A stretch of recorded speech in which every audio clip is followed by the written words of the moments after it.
This audio podcast is available on YouTube, iTunes and Google Play, or you can download and listen to an MP3 audio file from my website or add the RSS feed to your podcast player. If you're listening to the podcast on iTunes, I would appreciate a rating and a review. And on YouTube, subscribe to the channel and click the notification bell icon.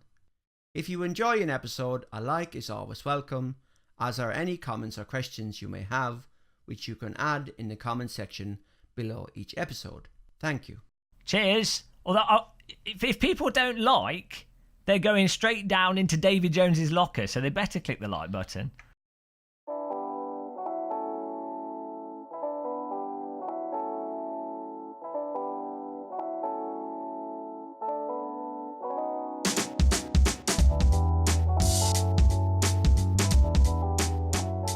Hello and welcome to the Sim Racing Perspectives podcast for the 10th of March 2019. I'm your host, Davy Jones, and I'm delighted today to be joined by Steve Brown, Super GT. Hello, Steve.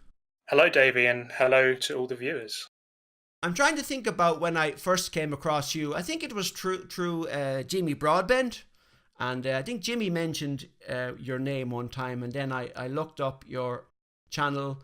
And I see now, I don't want to go into sub count, but you're almost like 180,000 subscribers. It's really impressive. Well done. Thanks very much. Yeah, I mean, it's been it's taken a long time to kind of get there. I mean, I've been doing it since like 2011. Yeah. It was only really the tail end of 2017 and most of 2018 where it really started to go up very quickly. I think in 2018 I gained 100,000 in that year. Really? So, yeah, you see just how quickly it's really gone up recently. But yeah, really pleased with 180,000. I never really thought I'd get to that kind of total. Yeah, it's incredible actually, because in my innocence, because when I first joined, I think you had like 60,000, and I've been watching your videos, and I never really followed the sub count, and I was doing taking some notes yesterday for this conversation, and I realized, wow, you're almost nearly 180,000. So as you said, you've gone up by 100 just in 2018 alone. Now, I wanted to start from the beginning, if I may. Now, I know you've been karting, and we'll get onto that later, but can you tell us who is Steve Brown? How did you get into karting and racing?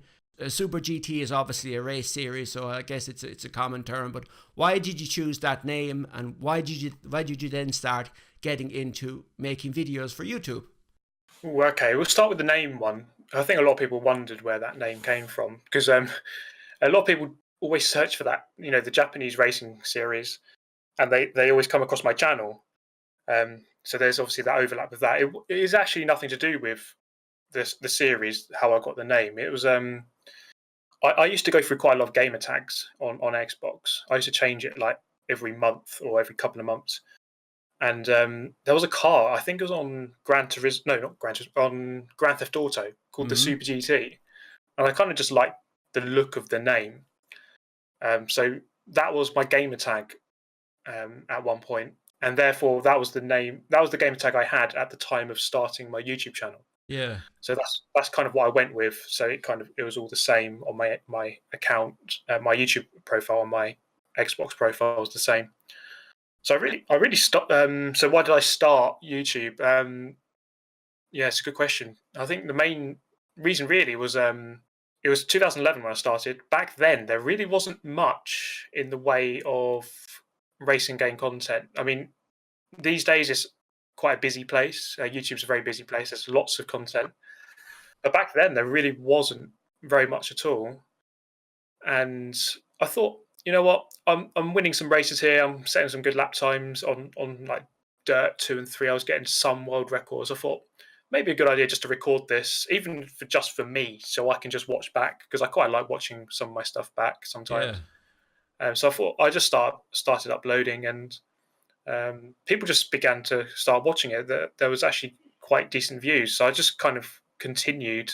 So there were decent views. Yep. There was more demand than I really anticipated. A lot more people kind of tuned in than what I really thought. And I thought, you know what, we're getting some views. Let's just continue and just try to see what we can get out of it. And here we are today. Yeah.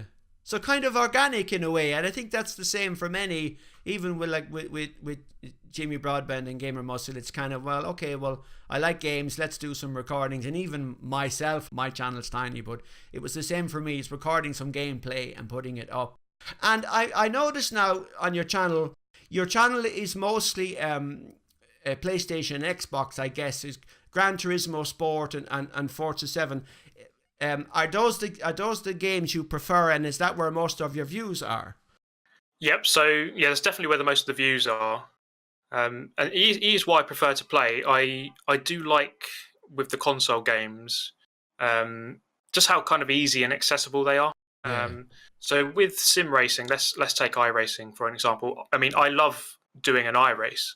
I love iRacing. I love the platform. I love, the idea of having a proper race. But sometimes you feel as though it's too serious. There's too much. You have to have a good wheel. You have to have all the right equipment. It's much more expensive. So something like Forza or Gran Turismo, it's just really accessible. There's tons of people playing it. You can do it on a controller. You can do it on a wheel. So that's kind of why I really go towards those games. And I've been playing those games, or Gran Turismo at least, since the 90s. It's something I was doing when I was a kid. Yeah. So it's kind of nostalgic in that way. And I don't know. I find it really enjoyable just playing these console games.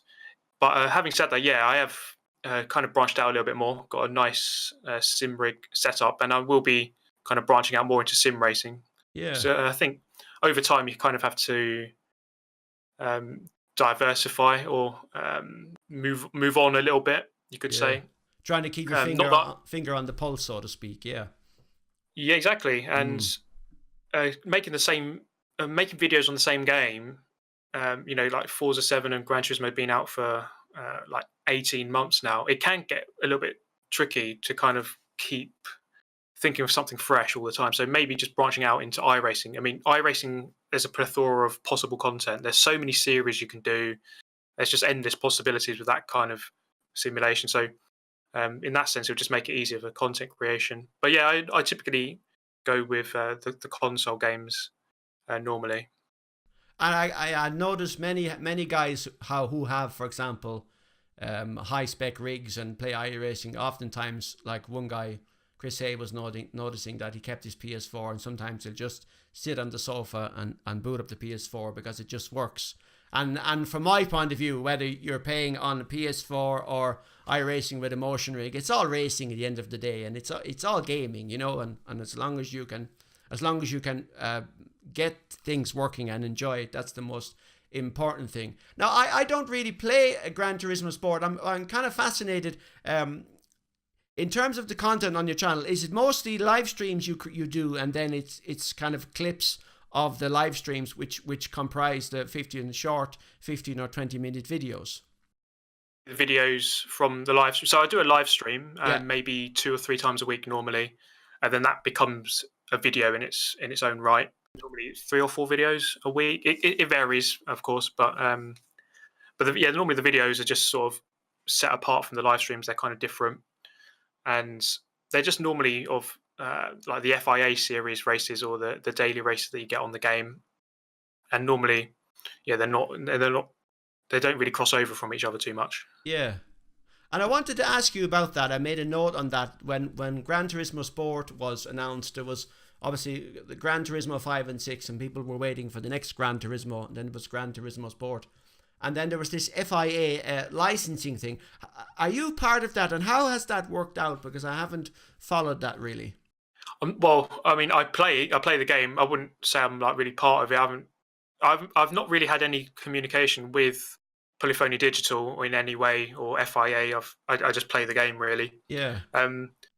But there's like penalty systems in the game. There's a proper championship that you work towards, and I mean, it's not perfect, but it's definitely. I think it's a really accessible way of having a solid esports system on a console. So the good thing is that on a console, lots of people can buy the game. Gran Turismo is really cheap now. It's just like £20, $20, $25.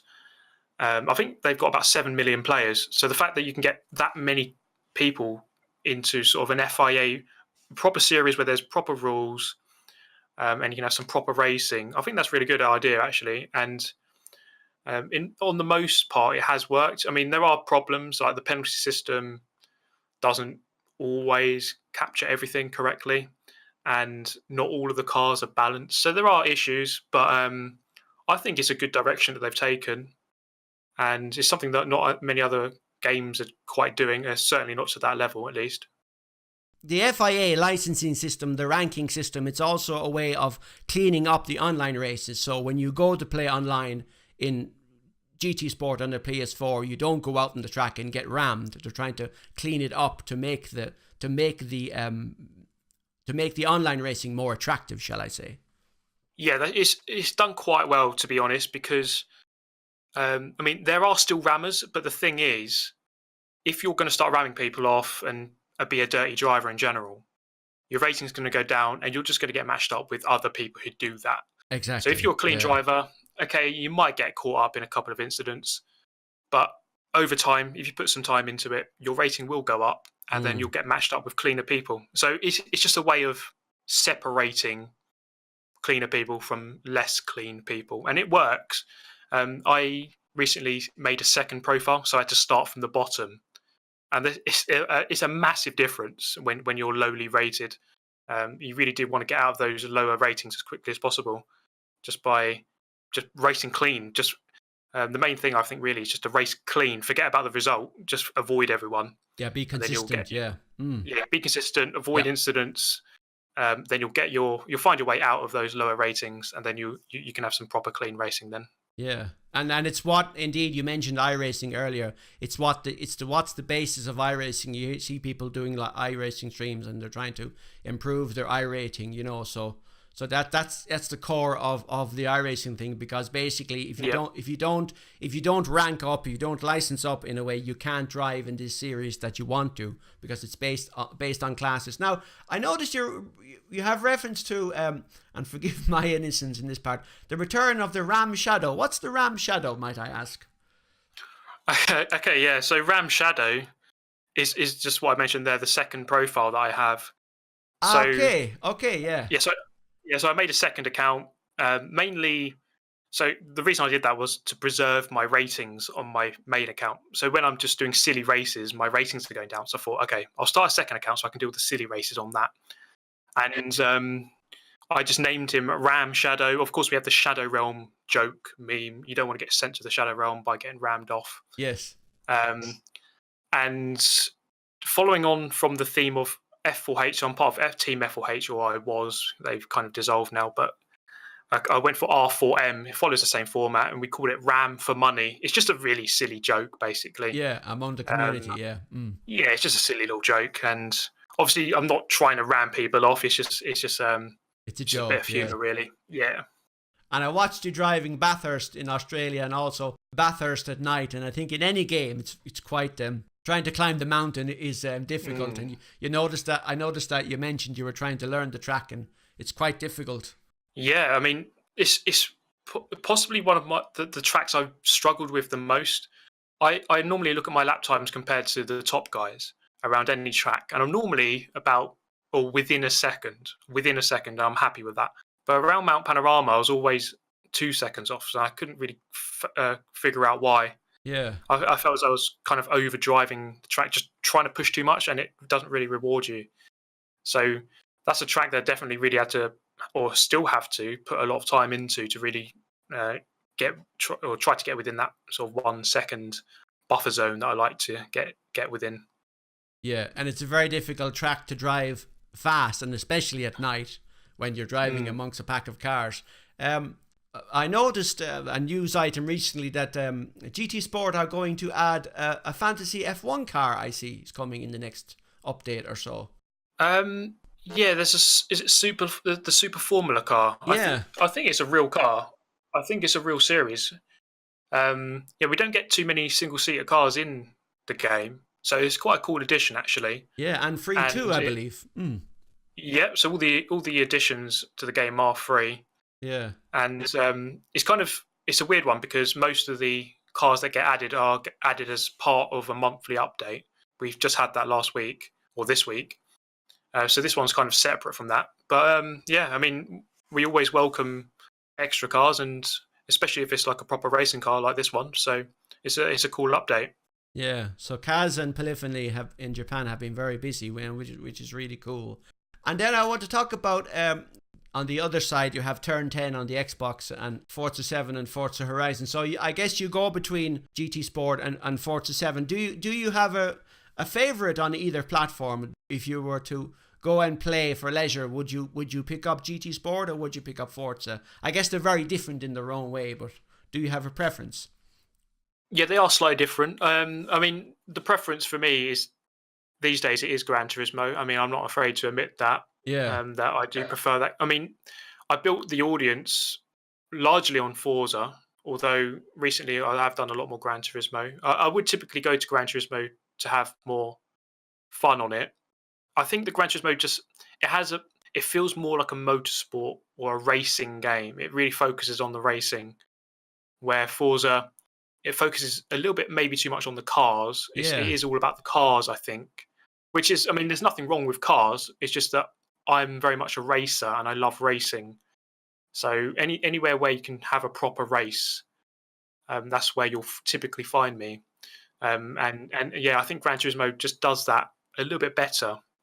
So this is something that I'm just hoping that Forza 8 or the next Forza can maybe improve upon, because I've always loved the Forza series and I still play it. I just wish that it could just maybe, well, I mean, it's got motorsport in the name. I just wish that it could maybe focus on that a little bit more. Yeah. And come away from the whole car culture aspect and just maybe focus on the motorsport and the racing aspect a little bit more. It's kind of ogling at cars and making skins and that kind of thing. And then there's the Forza Vista, and you've had Jeremy Clarkson's voice in there before. I see what you mean. And maybe what you said you prefer to race, maybe that then is leading you naturally to other things, like looking at Assetto Corsa and RFactor and other things on PC, and we'll get to that. And Forza Horizon 4, I have to admit, I own Forza Horizon 3 and 4 on PC, and I've barely ever played them. But I was just kind of curious, and of course, that's Playground Games. Microsoft bought the studio, wasn't it? So it was kind of interesting. Yeah. And I know that actually Sean Cole from the Sim Pit, Sean does a weekly and daily news thing. And one of the things he noted was how the Turn 10 do their weekly updates for their events. And he said that Sean noted in one of the recent episodes that a lot of games could learn from how Turn 10 manage their community. It's kind of impressive, you know, like the Forzathon, the weekly updates and this kind of things, you know. So that's kind of interesting how everybody does it in their own way, you know. Yeah, I think Turn 10 recently have actually, they've, I think historically, or a long time ago, they were kind of less open about what they were doing, but now they're really open. So they do these monthly live streams. They're making it really clear. This is what we're working on. These are the things that you can expect to come up very soon. We're listening to what you're saying. So I actually, I really like the way that they're doing it now. They are listening. They're making it clear what they're adding. I still think some changes that they really ought to be making aren't being made. Things like ghosting backmarkers and things like that. But I still think that they are being a lot more open with their approach. And it's good what they're doing now. Steve, I wanted to ask you about some of the other titles you've been playing. Just quickly run through them. So you tried out the Grand Tour game. So what did you think of that? Yeah, I wasn't the biggest fan. I did like the idea. It's kind of a fresh idea, I suppose, of having the episodes with the clips, and then you play. There's like playable parts, and then you go back to the cutscenes. I thought that was quite a fresh and different idea. I wasn't really a fan of the game itself. Like, the physics were extremely bland. It felt like a mobile game on a console. That's what I was thinking. And there wasn't. I mean, you kind of just going around the course. There's no real. I don't know. It just felt a little bit scripted. It just felt like no matter what you did, no matter which kind of skill you put into it, like the result would be the same. So it didn't really feel like I was achieving much by playing it. But it was something different, and I suppose It'd be interesting to see what Amazon can do, because obviously they've got so much money. You never know what kind of stuff they could come up with in the future. So baby steps for them, I suppose. But I wasn't a massive fan of the game. No, like one of those kind of cheap movie tie-in kind of things that they do when like when a Ninja Turtle movie comes out or something. And you tried, you've been playing Dirt Rally 2.0. How have you gotten on with that? Yeah, I've really liked Dirt Rally 2. I really liked the first game. I think, well, in fact, the Dirt series is a series I've always had on the channel. Dirt 2, Dirt 3, those were some of my earlier videos, earlier games that I played a lot and made videos for. Yeah. But Dirt Rally 2, I really enjoy it. I think the feeling of putting together a whole stage is really good. And it's the first rally game I'm playing on the wheel. So Dirt Rally 2, Dirt Rally 3, Dirt 2, Dirt 3, Dirt Rally 1 were all on the controller. So it's really? a lot, a lot of a different experience. But now on the wheel, on a proper wheel, I've got the handbrake now as well. So I've got I noticed that. Got the full shebang going on. So it's a lot. It's a really rewarding experience when you hook together a stage. And but yeah, I really enjoy the game. I think it's a very good game. Yeah. So you played Dirt Rally 1 on the console, I guess, was it, with the controller? Yes, I had it on Xbox with the controller. Yeah. It was still a good game with the controller. You still definitely play it. Yeah, that's what I believe. That's what I remember, that people were managing okay. But it's actually Dirt Rally on PC was one of the game that forced me to get a wheel. Indeed, I had the game designer Paul Coleman on the podcast recently. Paul left Codemasters. He's now working in Serbia. And then I wanted to talk about the Kuno series, so Assetto Corsa and Assetto Corsa Competizione. You tried out Competizione. What did you think? Obviously, it's PC only right now. How did you find that? Yeah, I liked it. I've always really liked Assetto Corsa. I've always felt as though I can just jump into Assetto Corsa, and it just feels really sort of natural and easy to get into. I feel as though the physics are just very good on that game. Assetto Corsa Competizione, it felt a little bit weird to me. I really love the idea of a dedicated game towards that series, like the GT racing cars, because they're the cars I typically gravitate towards. I felt as though, it is still in early release, isn't it? So it still needs some work. It but does. I like what's there, and it's not perfect. It doesn't all work, but I think there's promise there. Yeah. And as long as it kind of follows the same kind of ethos as the original Assetto Corsa, then it should be a good game. Now we'll move on to your hardware. You have the Thrustmaster 458 Italia, which is the Xbox and PC compatible base, and you had the 599XX Evo Rim, which is what I have, and then you had the TH8A shifter and the T3PA Pro pedals. So you've then moved on to Fanatec. So how did that come about? Did Fanatec offer you some gear, or how did it happen? Yep. So I wanted the main reason I kind of shifted over really was I was building like a separate rig. So I think for me, I never liked the idea too much of having sort of basically I had a wheel stand Pro, and the Thrustmaster gear was all on this wheel stand Pro. It worked fine. The product is fine. All the Thrustmaster gear is good. The wheel stand Pro is good. I didn't like having to fold it up, put it under the desk, and set it all up, and then when I finished, take it all away. I just didn't like that. So it's a pain, I can tell you. It really is. Even it only takes 2 minutes, but it's still annoying. You still have to do it, yeah. Yeah, it's 2 minutes too many. So I wanted to have like a standalone rig, so you can just jump in, and then when you finish, you just jump out, and you're done. You don't have to move anything. So I've now got this rig here. I wanted to. My original plan was to get the Fanatec direct drive wheel. The DD series, the Podium series, yes. The Podium, yes. So I was going to get that in January. I think that's when it was going to come out, or December. Yeah. But then they pushed it back to April. But then luckily, they actually approached me, and they were kind of complimentary about the channel and said, yeah, we would like to, in exchange for a review, we'll give you a couple of items. So I got the CSL Elite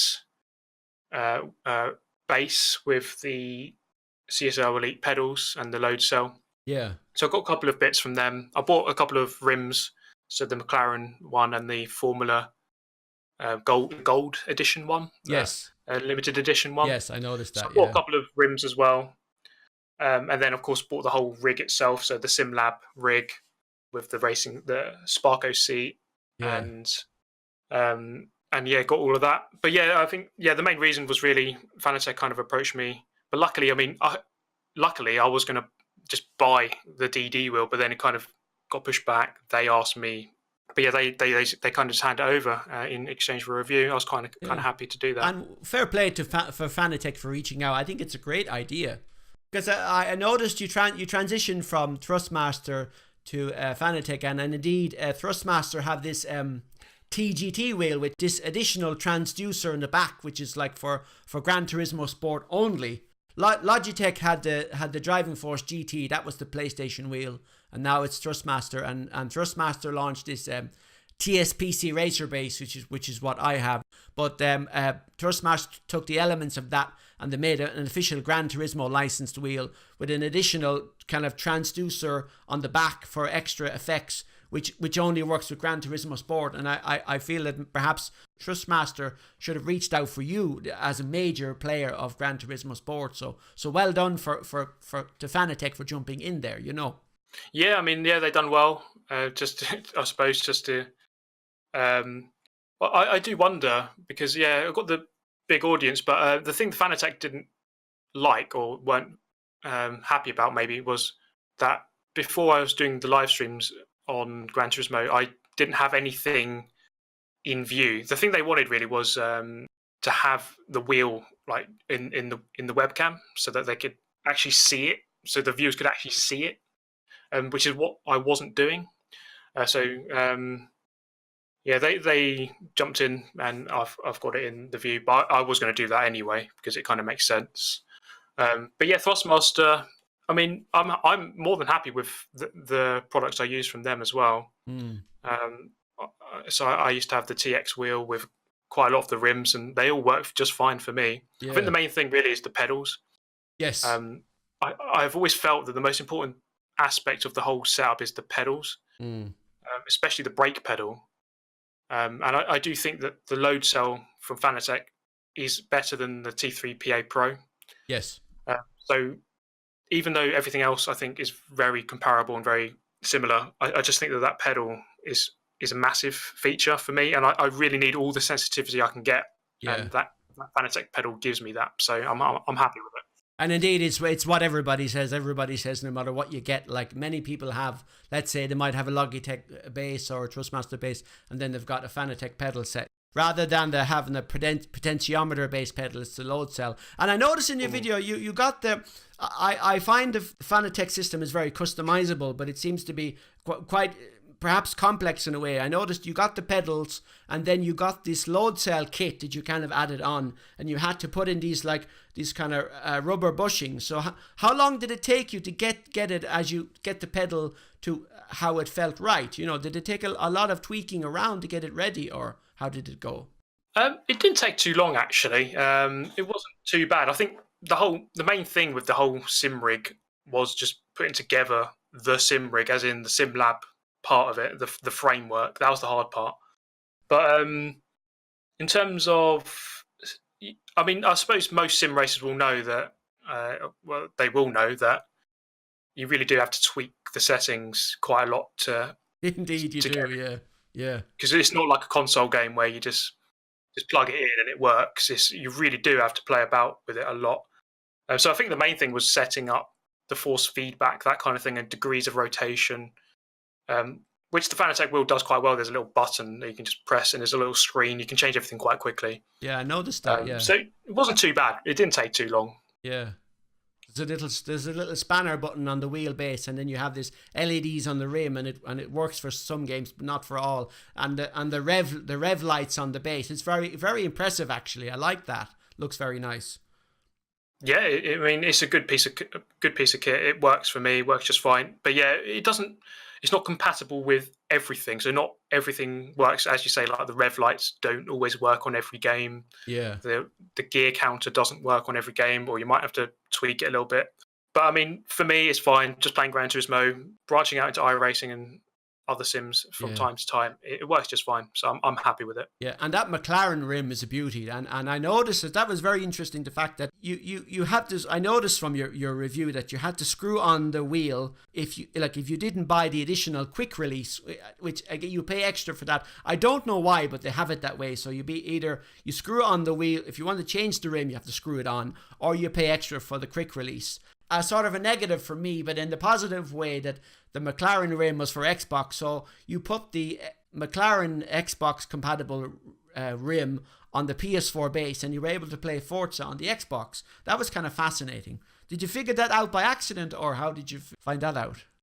Yeah, so during sort of research, because I know I was going to be spending quite a bit of money on this, I wanted to make sure that I could get it all done. I want to cover all the bases in as little money as possible. Yeah.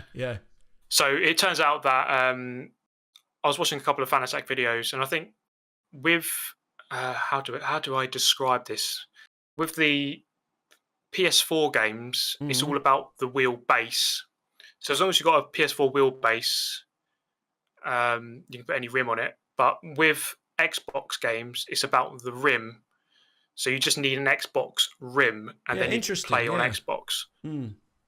So I got a PS4 base and an Xbox rim, and then I can play on both. So it's kind of useful. Although I would say that the Xbox compatibility, some of the buttons you can't map, for example. So if you are just going to buy an Xbox and an Xbox wheel, then it's probably best just buy the Xbox version rather than the PS4 version. Yeah, exactly. But for me, at least this way, I can play both, and it doesn't matter if it's not quite perfect. No, but it's usable on some level, and it means that you wanted to set up a rig where everything is there, and all you need to do is change out the rim and change the USB. And I also noted that you said that at the back of the base, when you have everything connected, you just have a single USB cable, which is very interesting because that's very handy. Because oftentimes, many of us were running out of USB ports. Yeah, so there's just there's one that goes into the PC.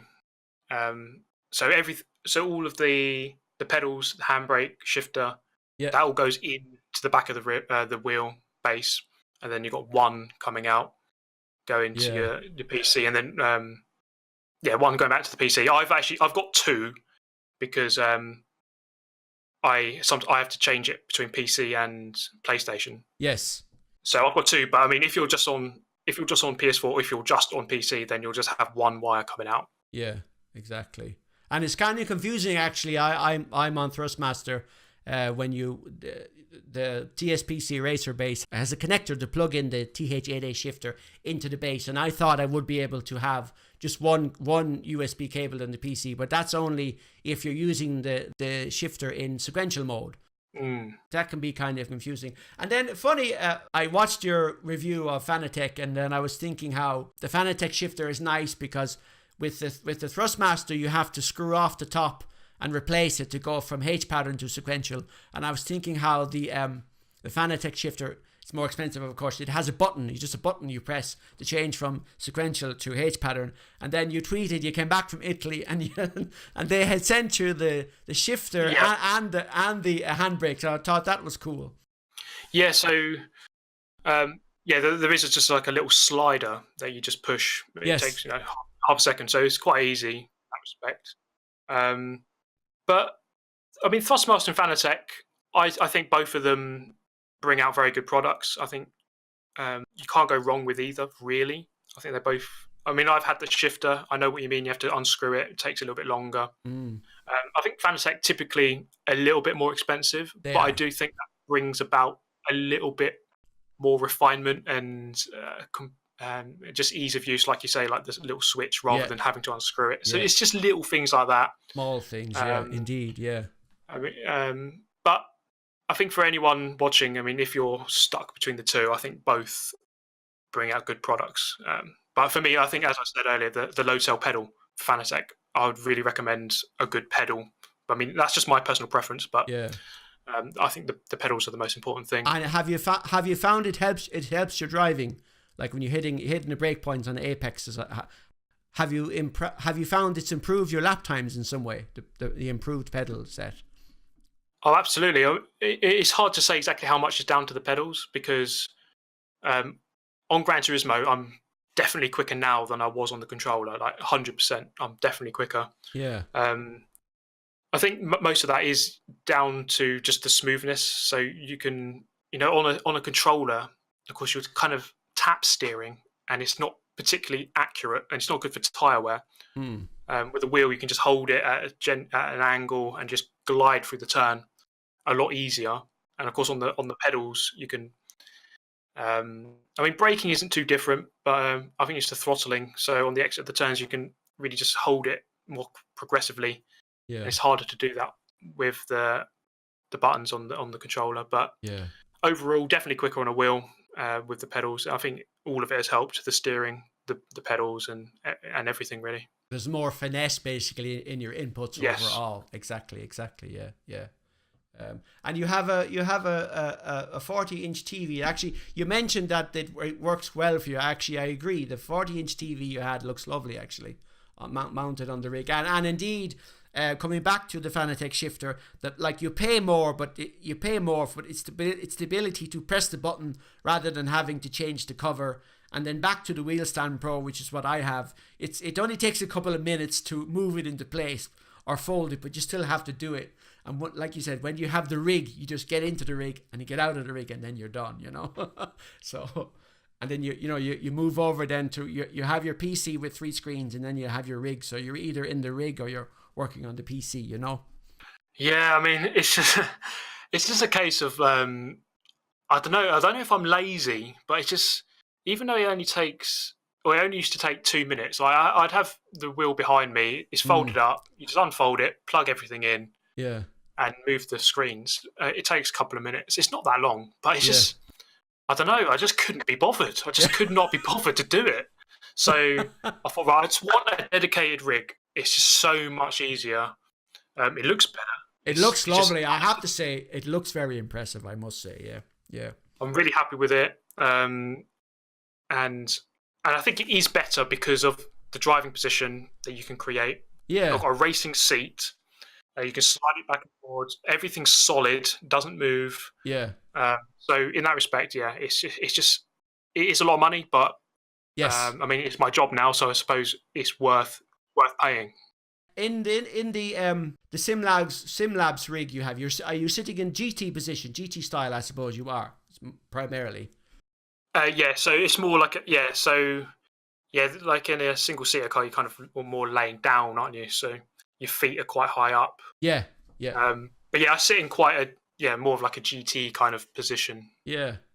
And there's a silly question. Going from the Wheel Stand Pro, where the seating position is perhaps not optimal, and then moving to the SimLabs rig where you have a proper style. Have you found even the seating position has helped your driving?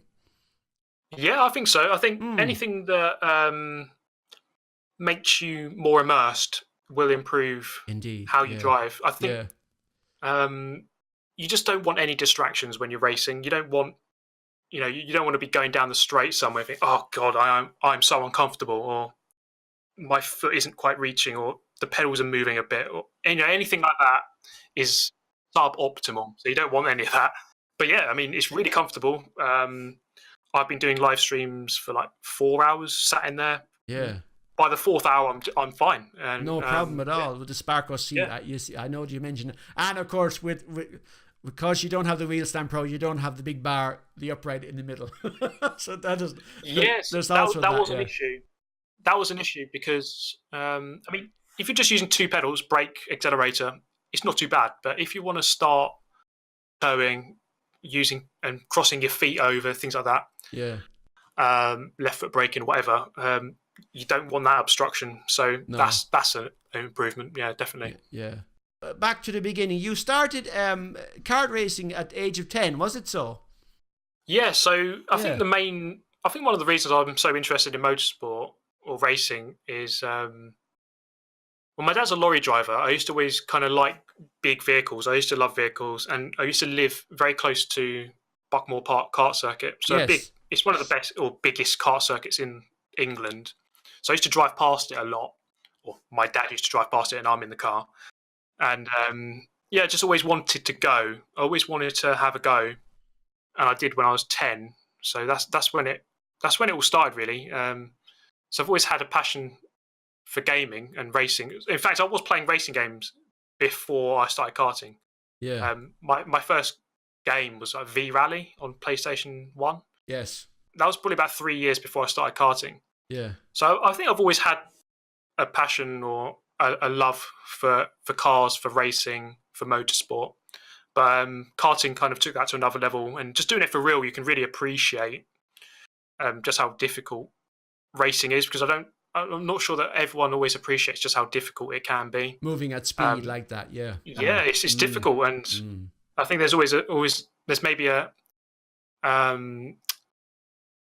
belief that it's just you're kind of just sitting down and turning a wheel. I mean, okay, yeah, you are, but there's so much more to it than that. It really is difficult to get to the top. Is really difficult to be the best, the fastest. It's not easy at all. Yeah, to be kind of it's like the there's a Formula One series running now on Netflix, and one of the drivers was saying, you have to let the fear go. So you when you're reaching to a turn, you want to brake, but you have to stop yourself from braking to keep that momentum going. You have to trick yourself to brake at the last minute and trust that the car will keep you okay. And indeed, it's the same probably for karting. And you tried the RFactor 2 kart sim pack. Now I noticed the pack was there. It seemed kind of expensive for what it was. But how did you find minor question? How did you find setting up RFactor 2? Because for some people it can be kind of tricky. Did you find that easy enough? Because RFactor 2 is due a user interface upgrade at some point. But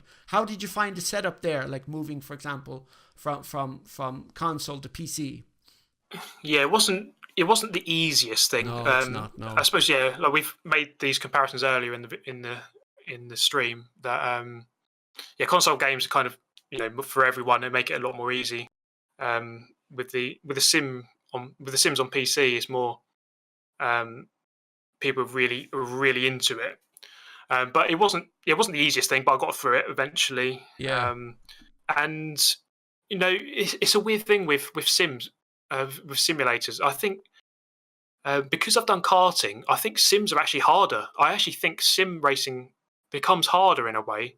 Yeah. Because with karting, or real life racing, you're driving with the feeling through the seat. Yes. And you get all these sensations which with a sim you just don't get it. So I've actually I struggled with the RFactor kart sim. I really did not find it easy at all, because you're just not getting any of that sensation. And in karting, you really do drive through the seat. You feel everything through the seat. Yeah, I noticed that in your video. You said basically, if you want to learn how to kart, just go karting. Don't bother with the sim. I think that. Yeah. Yes, definitely. I would agree there. The RFactor 2 kart sim pack, it includes Buckmore Park, which is in Chatham in Kent, which you mentioned, and I believe you live close to that one you mentioned. And then there's Glannygore, which is in North Wales, and then there's Paul Fletcher International in Lincolnshire. And those three tracks, they're laser scanned, so the tracks must be quite high quality, I guess. Even, like you said, they're not perfect, but in terms of what they've tried to create, I guess they're trying to get it as close as possible. Oh yeah, in terms of how they look, I was really, really impressed actually. I've never driven PF International, never driven it, but Glannygores and Buckmore I have driven, and I was actually I'm really impressed by how accurate it was. I think if you could get the physics like dead right, that it really would be a useful tool. I suppose like F1 teams use simulators all the time. It's definitely a good thing to do. It definitely must work if they're going to be using it. So if you could kind of replicate that in the karting a little bit better, then you could use it as a tool to practice, I suppose. But definitely really impressed by how well they modelled the circuits. Yeah, and indeed, many actually came up last week. Sean Cole and Billy Strange were talking about it on their stream that RFactor Pro we're talking about content they have, and I do believe that's what many of the teams are using. Is this, we have RFactor 2, and then this which is split off from RFactor Pro. So Rudy Van Buren, who won the McLaren World's Fastest Gamer, he said, I think he noted that RFactor Pro is not too far from RFactor, but I guess it's a case of the best thing they can do, because you're not going to get the seat in your pants feeling unless you have motion rig or something. I guess the best thing they can do is the kind of the movement of the vehicle on screen and the force feedback, and also the audio cues. So that seems to be the way to go. Yeah, I suppose that would be it. I mean, but as I say, yeah, it's quite difficult to really simulate everything. Yeah. You kind of have to do it all through the wheel, which isn't exactly how it would feel in real life. But yeah, there's certain limitations, and I suppose, yeah, the costs just go up if everyone has to buy a motion rig. Indeed. Then it just gets too expensive, really, doesn't it? So they kind of have to scale it back a little bit, just to expect that people will just have a wheel. But yeah, hopefully it can improve. Yeah, hopefully so. Actually, I'd noted, many people have noted, what you should do technically is turn down the engine sounds and turn up the volume of the tires. That's what many people are saying. As long as you can hear what the tires are doing, if the tires are scrubbing, then that can also help. And then finally, you also tried the Carcraft, this kind of early access, and the Carcraft included also the Paul Fletcher track in Lincolnshire, and then 2 Australian tracks. How did you find that? Because graphically, that looked to me a little bit more impressive. It looked more like Project Cars 2 than RFactor, but was the driving experience the same? I mean, I'm only asking because you have experience of karting in the real world.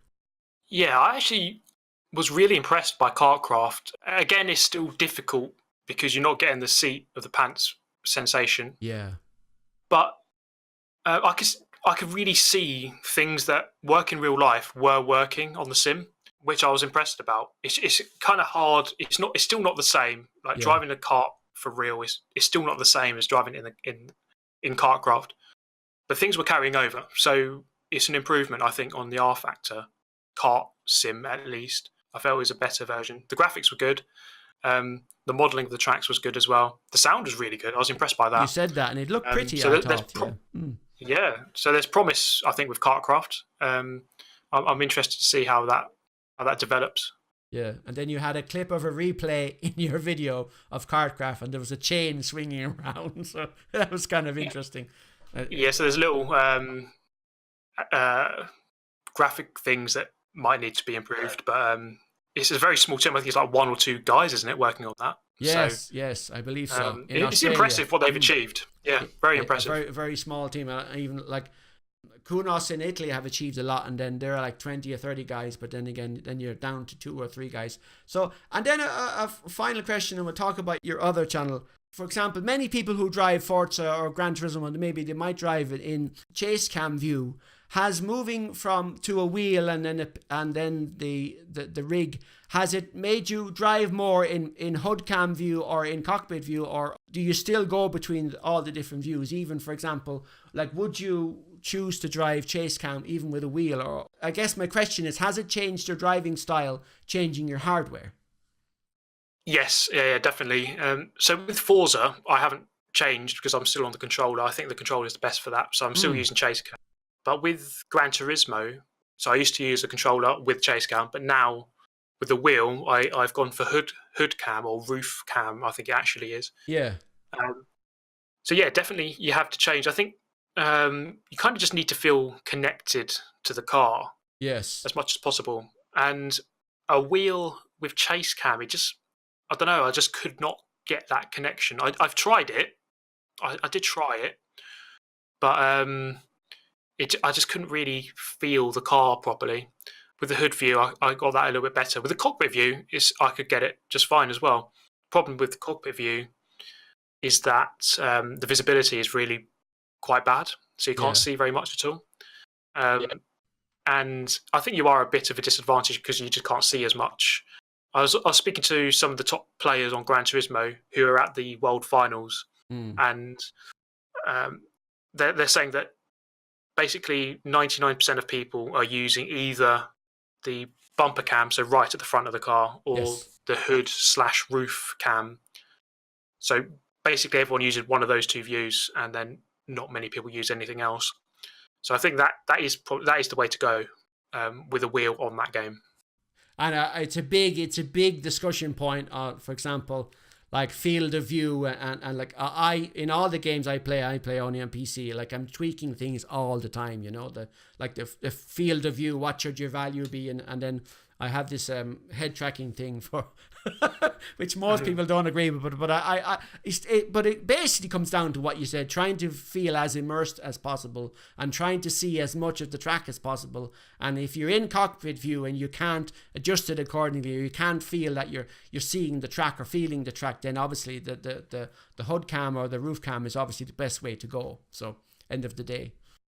Yeah, absolutely. I think all you need to do really is, well, I think people need to accept that as long as if there's a different viewpoint available, then it's free to use for everyone. Yes. So, that's why I like iRacing, for example, in the sense that you have to use cockpit. You can't just use some other view. It's balanced for everyone. You can, of course, adjust it a little bit, but if you want to use it, then it's free to be used. Yeah. So it's basically a case of whatever's there, make use of whatever is there and adjust it to your own personal preference. And most of all, enjoy yourself while you're doing it. Yeah. Exactly. Yes. Yeah.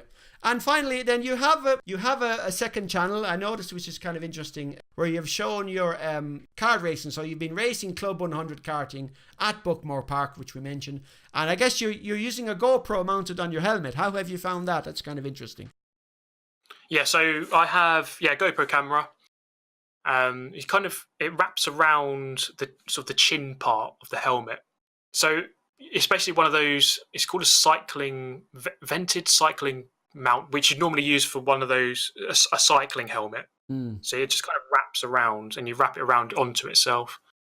So yeah, it's a good view because it's basically right where I'm looking almost. I feel as though it really captures like really exactly what I'm seeing basically. Well, maybe not exactly, but the viewpoint is very similar. Of course, when you're actually racing, you almost get tunnel vision. Your vision is a lot more narrow compared to what the camera can see.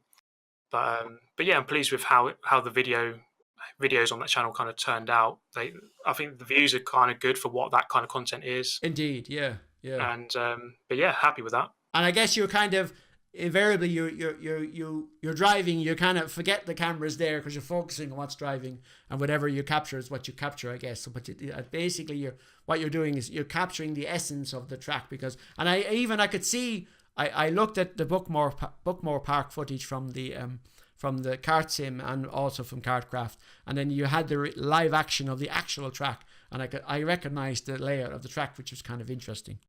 Yeah, so as we were saying earlier, the modelling of the circuits has got really good now, and definitely impressed with that. Now, Steve, have you got? I noticed I'll include links to your social media in the description below the podcast episode, and I noticed your Instagram tagline: "I race cars virtually and then moan about it on the internet." I thought that was lovely. Have you got anything coming up on the channel you'd like to promote, or? I mean, there's nothing in particular. It's just if you like Gran Turismo, Forza Motorsport, and some sim racing and dirt rally, just check out the channel and see if you like it or not. Steve, thank you very much for joining. I really appreciate it. Thank you very much. Thank you very much, Davy, and thank you all the viewers for tuning in. Thank you for watching. This audio podcast is available on YouTube, iTunes, and Google Play. Or you can download and listen to an MP3 audio file from my website, or add the RSS feed to your podcast player. If you're listening to the podcast on iTunes, I would appreciate a rating and a review. And on YouTube, subscribe to the channel and click the notification bell icon. If you enjoy an episode, a like is always welcome, as are any comments or questions you may have, which you can add in the comment section below each episode.